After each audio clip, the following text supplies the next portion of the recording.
percobaan. Kali ini aku akan bahas tentang soal UAS teori probabilitas tahun 2023. Oke, langsung saja kita mulai dari soal pertama, di mana terdapat soal yang berbunyi calon pemberi mesin tertentu mensyaratkan antara lain agar mesin berhasil dihidupkan 10 kali berturut-turut. Misalkan probabilitas permulaan yang berhasil 0,99. Dan untuk itu kita diminta mencari peluang mesin diterima setelah 10 kali dihidupkan dan peluang bahwa 12 kali percobaan start dilakukan selama proses penerimaan. Langsung saja kita mulai dari soal yang A, di mana di soal A ini kita menyelesaikan menggunakan distribusi binomial karena percobaan kita bersifat independen atau tidak terpengaruh oleh satu sama lain dengan probabilitas keberhasilan P konstan di setiap percobaan, di mana hal tersebut merupakan salah satu dari sifat distribusi binomial. Nah, nilai P ini menandakan bahwa nilai yang sukses dan nilai Q merupakan nilai yang gagal atau satu min P. Nah, untuk nilai P sendiri itu sebesar 0,99 seperti yang telah diketahui di soal, di mana probabilitas yang berhasil sebesar 0,99. Dan kita diminta untuk mencari peluang mesin diterima setelah 10 kali dihidupkan.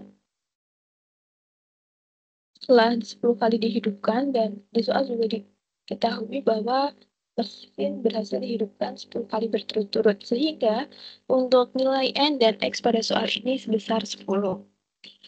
Oleh karena itu, kita bisa langsung mulai menghitung menggunakan rumus distribusi binomial sebagai berikut, yakni kombinasi dari N dan X dikali dengan P pangkat X dikali dengan Q pangkat N min X, di mana Q itu adalah 1 min P, dan dalam kasus ini adalah 1 min 0,99 atau setara dengan 0,01.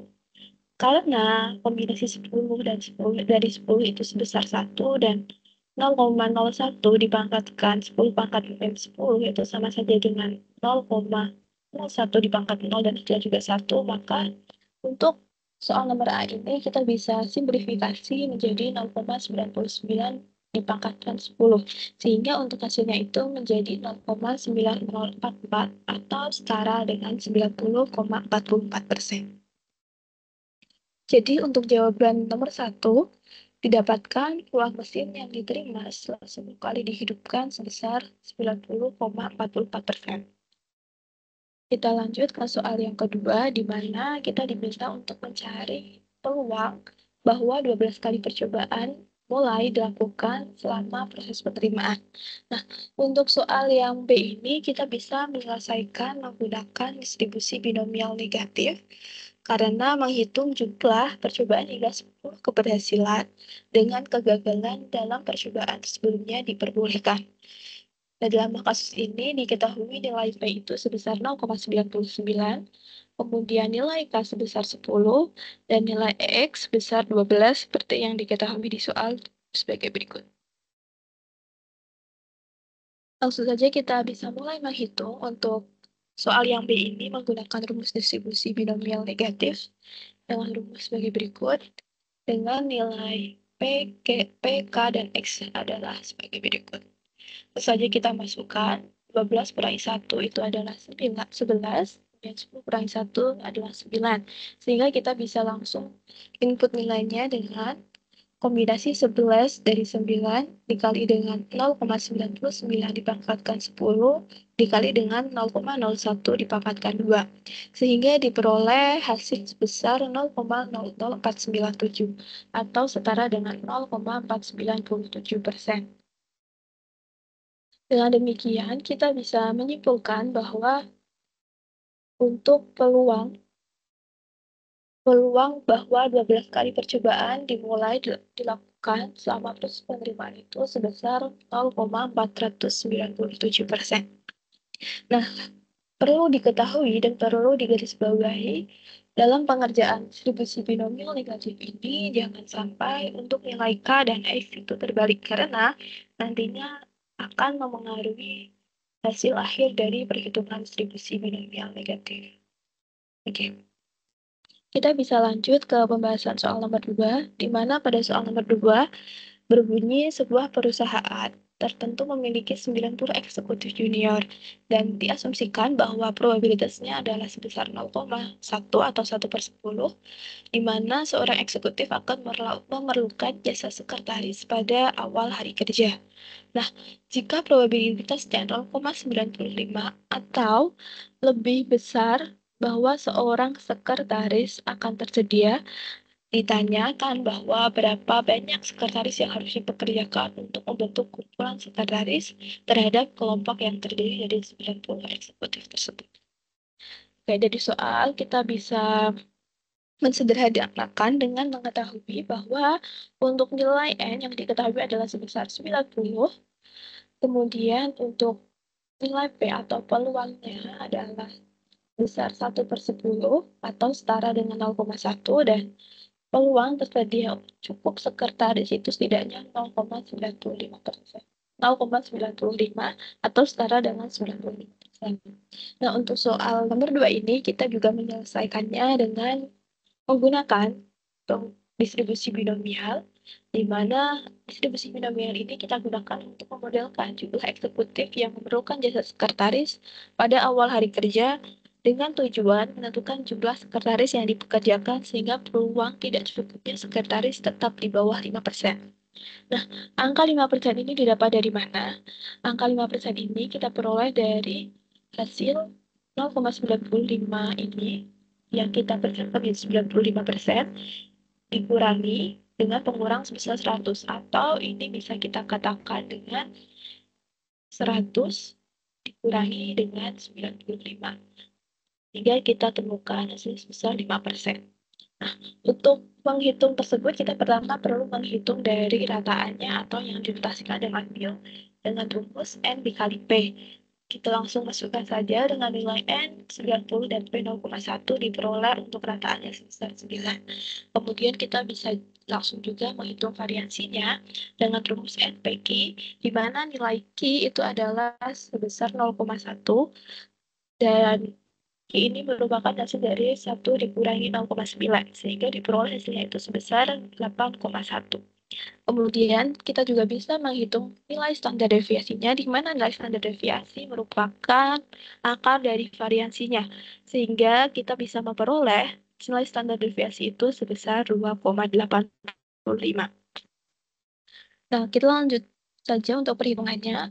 Karena ukuran N atau populasinya itu berukuran sangat besar, yakni 90, maka untuk itu kita bisa mendekatinya menggunakan distribusi normal, di mana kita bisa rumuskan menjadi P X kurang dari NS, di mana NS ini adalah jumlah sekretaris yang cukup itu lebih dari sama dengan 0,95, di mana lebih dari 0,95 ini diperoleh dari soal di mana soal tersebut berbunyi 0,95 atau lebih besar, sehingga kita bisa notasikan menjadi lebih dari 0,95.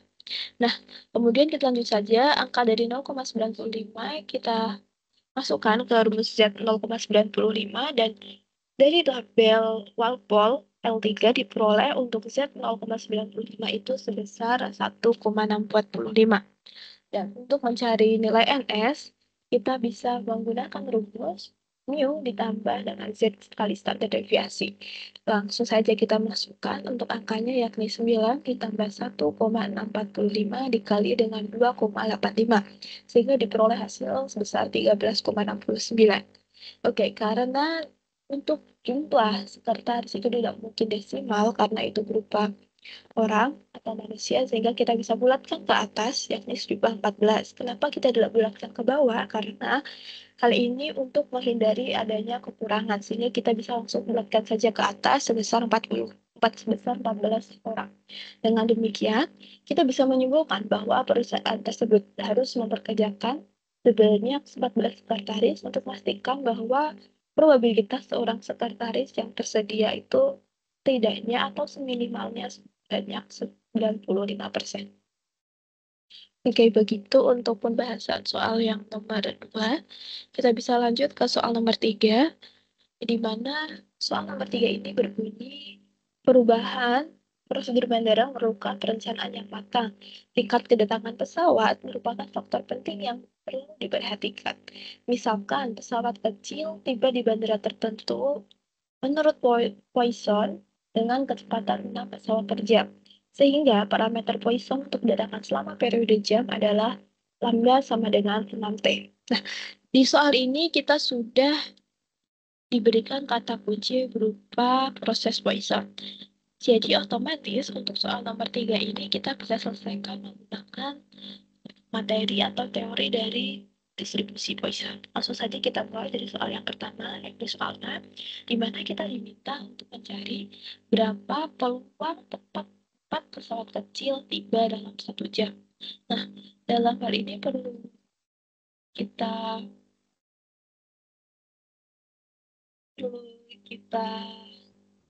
garis bawahi bahwa kita diminta untuk mencari peluang tepat 4 pesawat. Oke, langsung saja kita mulai bahwa berdasarkan soal tersebut, kita diminta untuk menghitung probabilitas jumlah kejadian dalam periode waktu tertentu dengan asumsi kejadian yang terjadi selama kejadian tersebut bersifat independen dengan rata-rata konstan. Dan berdasarkan rumus dari distribusi Poisson, kita dapatkan rumus yakni E dikali dengan E pangkat minus lambda T dikali dengan lambda T pangkat X per X permutasi. Kemudian kita langsung masukkan saja untuk angkanya, yakni Px sama dengan 4 dengan nilai E yang sudah diketahui sebesar 2,718 dipangkatkan dengan minus 6 dikali 6 dipangkatkan 4 dan dibagi dengan 4 permutasi. Sehingga kita bisa dapatkan untuk hasil Px sama dengan 4 sebesar 0,1339 atau setara dengan 13,39%. Begitu untuk soal nomor A. Lanjut saja kita ke soal nomor B, di mana kita diminta untuk mencari besarnya peluang paling sedikit 4 orang tiba dalam periode 1 jam. Nah, karena paling sedikit 4, sehingga kita bisa rumuskan menjadi 4x lebih dari 4. Nah, untuk kasus lebih dari sama dengan ini, kita bisa menggunakan rumus 1 min P kali X kurang dari N min 1. Di sini kan N-nya 4. Sehingga kita bisa langsung menjadi 1 min P kali PX kurang dari sama dengan 3. Oke, setelah itu, untuk PX kurang dari sama dengan 3 itu merupakan hasil penjumlahan dari PX sama dengan 0 ditambah PX sama dengan 1 ditambah PX sama dengan 2 dan PX sama dengan 3. Oleh karena itu, kita bisa langsung masukkan berdasarkan rumus Poisson seperti yang tadi telah dijelaskan di atas. Langsung saja masukkan untuk nilai-nilainya, dan di sini kita tinggal mengganti untuk nilai X-nya, kita sesuaikan antara 0, 1, 2, dan 3. Dan ditemukan untuk hasil masing-masing PX sama dengan 0, PX sama dengan 1, PX sama dengan 2, dan PX sama dengan 3 adalah sebagai berikut. Oleh karena itu, kita bisa langsung menghitung untuk nilai PX yang lebih dari sama dengan 4 adalah 1 min hasil penjumlahan dari PX sama dengan 0 sampai PX sama dengan 3, atau kita bisa simplifikasi menjadi 1 min 0,15121 dan didapatkan hasil PX lebih dari sama dengan 4 yakni 0,8488 atau setara dengan 84,88%. Sehingga kita dapatkan untuk peluang paling sedikit 4 orang tiba dalam periode 1 jam yakni sebesar 84,88%. Oke, kita lanjut ke soal yang C, yakni kita diminta untuk mencari peluang paling sedikit 75 pesawat kecil tiba pada 1 hari kerja. Dengan 1 hari kerja itu selama 12 jam. Dan kita diminta untuk mencari peluang setidaknya 75 pesawat kecil tiba pada 1 hari kerja. Karena ini paling sedikit 75 pesawat kecil, maka kita bisa notasikan juga, kita bisa rumuskan juga dengan PX lebih dari 75. Atau kita bisa rumuskan dengan 1 min P kali PX kurang dari sama dengan 74. Nah, karena nilai X-nya ini sangat besar atau nilai mu-nya ini sangat besar, kita bisa menggunakan pendekatan distribusi normal. Nah, kenapa kita bisa menyimpulkan untuk mu itu bernilai sangat besar? Karena nilai mu itu kita dapatkan dari lambda T, di mana nilai lambdanya itu sebesar 6, kemudian T-nya itu waktunya itu sebesar 12 jam diketahui di soal, dan untuk nilai angka 6 ini kita juga diperoleh dari soal pada soal awal tadi, di mana lambda sama dengan 6T. Oleh karena itu, kita bisa simpulkan untuk hasil dari mu itu sebesar 72. Nah, untuk variansi, karena nilai variansi dan nilai mu dalam distribusi Poisson ini bisa kita simpulkan sama, kita bisa langsung saja mengakarkan dari nilai mu sehingga diperoleh hasil sebesar 8,485. Nah, karena tadi kita menggunakan pendekatan distribusi normal, maka kita perlu menghitung nilai Z, di mana nilai Z ini diperoleh dari persamaan X min mu per standar deviasi. Oleh karena itu, kita bisa langsung masukkan saja untuk nilai X itu adalah sebesar 74 dari soal, kemudian 72 ini merupakan nilai rataannya dan standar deviasinya merupakan 84,85. Sehingga kita peroleh untuk hasil Z-nya itu 0,2357. Atau jika kita cari dari tabel N3 Walpole, diperoleh untuk Z kurang dari sama dengan 0,2357, peluangnya sebesar 0,593. Ketika kita sudah menemukan nilai dari peluang Z kurang dari sama dengan 0,2357, maka kita bisa langsung mencari peluang ketika X lebih dari 75. Atau berdasarkan rumus tadi, kita bisa langsung masukkan saja angkanya, yakni 1 dikurangi 0,593, dan didapatkan peluangnya sebesar 0,407 atau setara dengan 40,7%. Sehingga kita bisa simpulkan bahwa peluang paling sedikit 75 pesawat kecil tiba pada satu hari kerja dengan asumsi satu hari kerja itu selama 12 jam sebesar 40,7%. Kita lanjut ke soal nomor 4, di mana pada soal nomor 4 ini terdapat sebuah koin yang dilempar sebanyak 2 kali. Dan kita asumsikan bahwa Z ini menunjukkan jumlah kepala pada pelemparan pertama, dan W adalah jumlah keseluruhan kepala pada dua pelemparan. Apabila koin tidak seimbang dan kepala itu memiliki peluang 40%, maka kita diminta untuk mencari yang pertama, distribusi probabilitas W dan Z. Dari soal kita bisa sebutkan bahwa diketahui pada pelimparan pertama ini Z hanya bisa bernilai 0 atau 1, di mana 0 ini kita asumsikan sebagai ekor dan 1 sebagai kepala. Karena koin ini hanya memiliki dua sisi, maka kita hanya menyimpulkan jadi 0 atau 1. Kemudian pada pelemparan kedua, di mana W itu adalah jumlah keseluruhan kepala setelah dua kali pelemparan yang bisa bernilai W-nya itu W1, W0, ataupun W2. Oke, yang pertama dari kasus 1, di mana Z sama dengan 0, adalah kepala pada pelemparan pertama adalah 0. Oke, yang pertama, dari ketika W sama dengan 0, yakni ekor pada kedua pelemparan, atau kita bisa rumuskan menjadi peluang ekor-ekor, langsung saja kita bisa kalikan dengan 0,6 kali 0,6 sama dengan 0,36. Di mana nilai 0,6 ini adalah hasil pengurangan dari 1 dikurangi 0,4. 0,4 ini merupakan 40%, di mana di soal diketahui bahwa 40% ini melambangkan kepala, sehingga untuk ekor kita bisa menyimpulkan nilainya adalah 1 dikurangi 0,4. Karena namanya peluang itu adalah jumlahnya sebanyak 1. Oke, bisa kita lanjut. Untuk nilai W1 yakni kepala ekor itu adalah 0,4 dikali dengan 0,6 ditemukan hasil sebesar 0,24. Dan untuk nilai W2 atau W sama dengan 2 yakni P kepala-kepala diperoleh dari 0,4 dikali dengan 0,4 sehingga bisa kita simpulkan 0,16. Kita lanjut untuk kasus kedua, ketika W sama dengan 1 atau P kepala ekor itu adalah 0,4 kali 0,6 sehingga kita bisa ditemukan hasilnya sebesar 0,24 dan W sama 2,2 yakni P kepala-kepala adalah 0,4 kali 0,4 atau 0,16. Sehingga dari penyelesaian kasus 1 dan kasus 2 ini kita bisa sederhanakan dalam bentuk tabel sebagai berikut.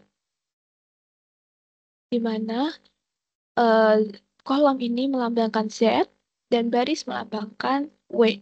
Contohnya, kita langsung masuk ke soal yang B, di mana kita diminta untuk menghitung distribusi marginal W.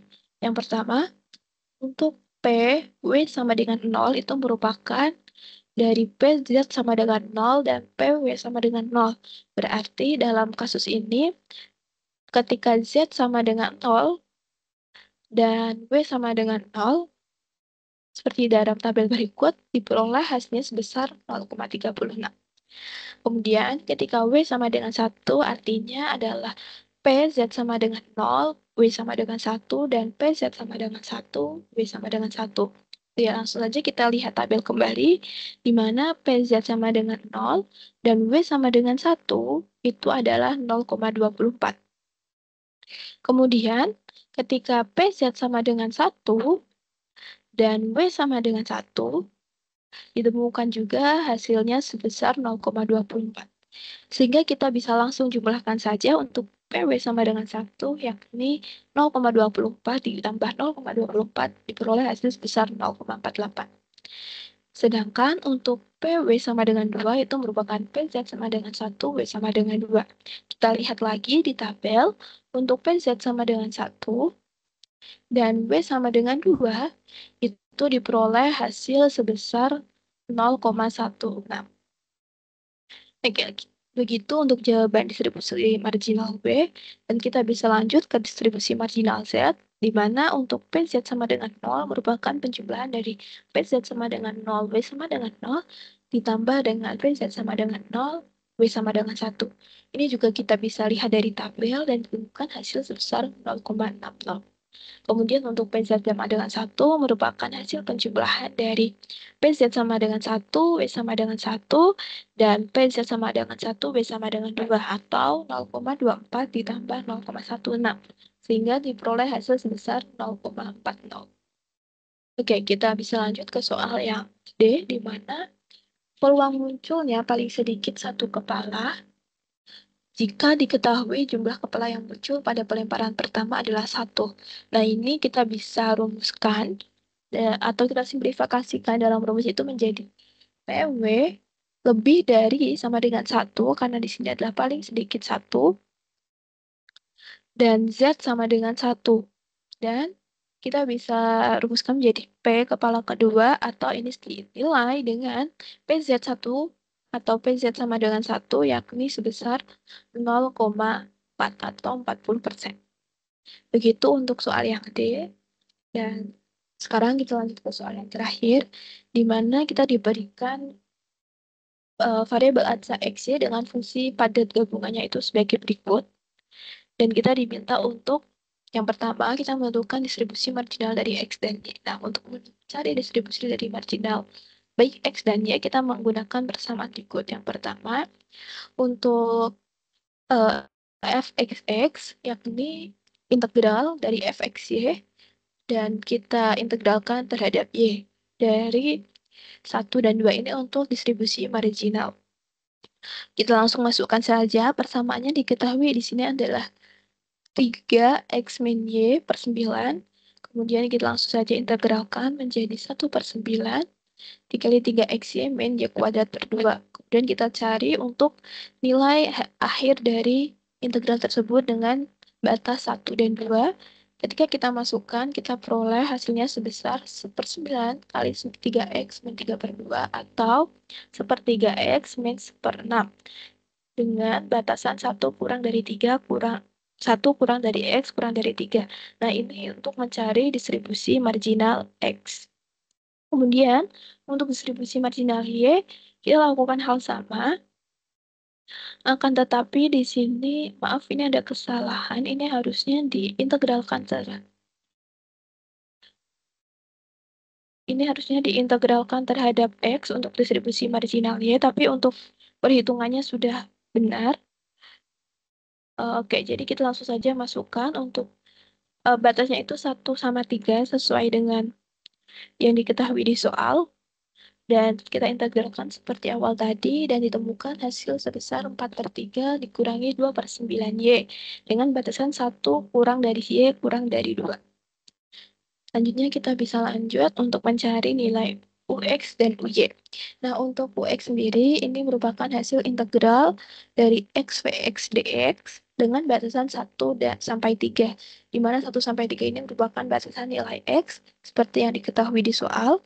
Dan setelah kita integralkan, seperti biasa, kita peroleh hasilnya sebesar 1/3X kuadrat dikurangi 1/6X. Dan kita langsung saja bisa masukkan untuk batasan-batasannya 1 sampai 3 dan diperoleh hasil untuk X besar 20/9. Kemudian kita juga menghitung UY dengan konsep yang sama, akan tetapi untuk batasannya berbeda, yakni 1 sampai 2 seperti yang diketahui di soal, di mana untuk nilai Y batasannya adalah 1 sampai 2. Kemudian kita bisa langsung menghitung untuk nilai UY tersebut. Nah, untuk nilai UY di sini juga terdapat sedikit perbedaan di mana kita mengintegralkan terhadap Y.